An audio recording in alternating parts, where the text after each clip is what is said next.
when we got word of the president's return and ran up to the bridge. He was smiling and chatting with Pops and Captain Anderson. Apparently, he spent his days confined in the old castle, looking at the 7 Ground Zero craters right out his window, which served as the border between the two countries of North and South Belka.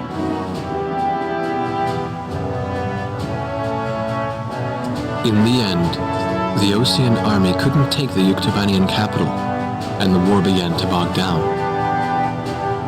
For Belka, who challenged the world to battle, but were crushed by the twin powers of Osea and Yuktubania, there can be no sweeter revenge. They had created the hatred between the two countries, hoping that the war would eventually exhaust them both. The military officials on both sides were playing right into their hands. The intelligence vessel continued to intercept the Yuktubanian army's communications. One message from Air Force Traffic Control contained a string of mysterious numbers. Latitude, longitude, a date and time, and one more set of numbers. The president had the answer. Well, how about that? These are the numbers of votes I won in my presidential elections. This is from the first time I won, and here's the number from the election 2 years ago. This message was meant for me. The coordinates marked a location within North Balkan territory. The date was tomorrow. The squadron from Sand Island became the president's personal air fleet, even as the official reports continued to state that they were shot down and killed. This was their new emblem.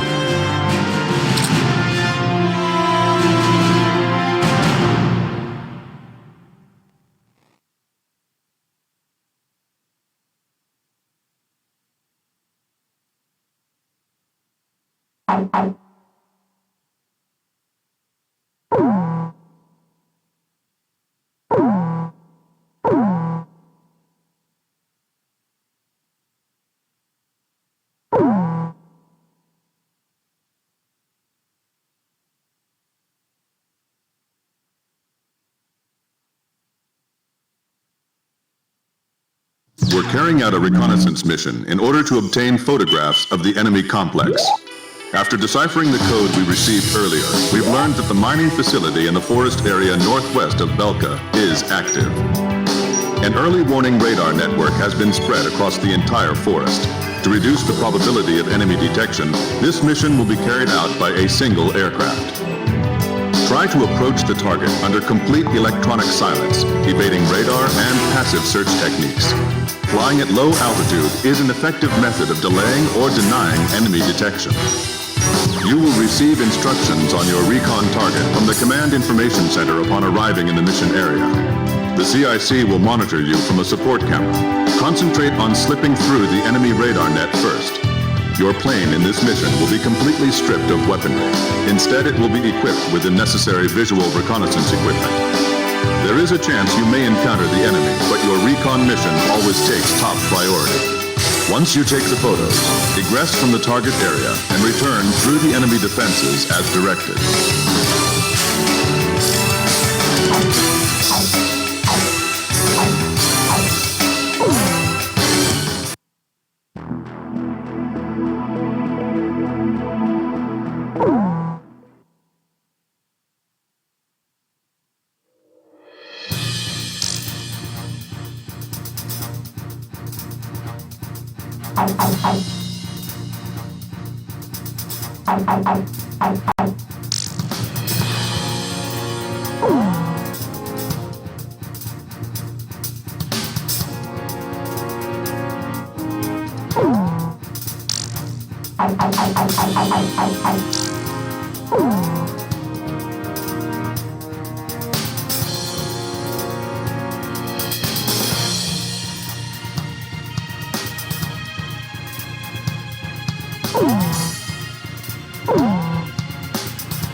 Rosgrease, launch!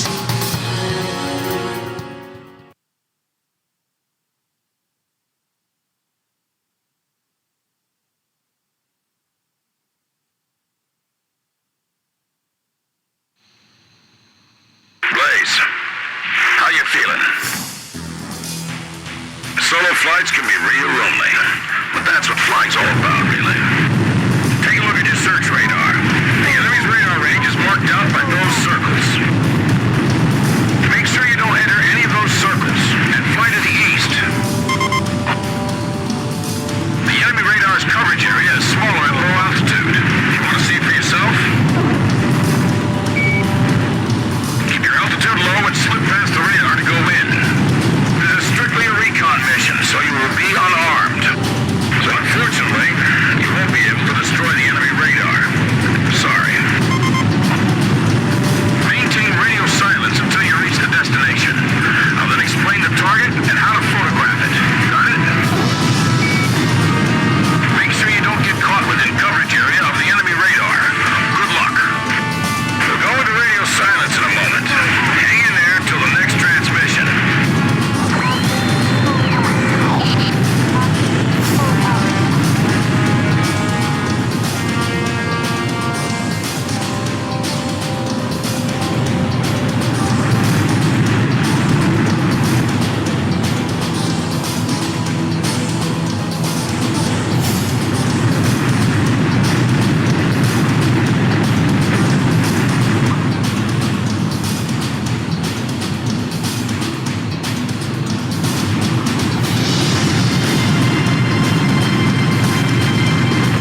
sortie.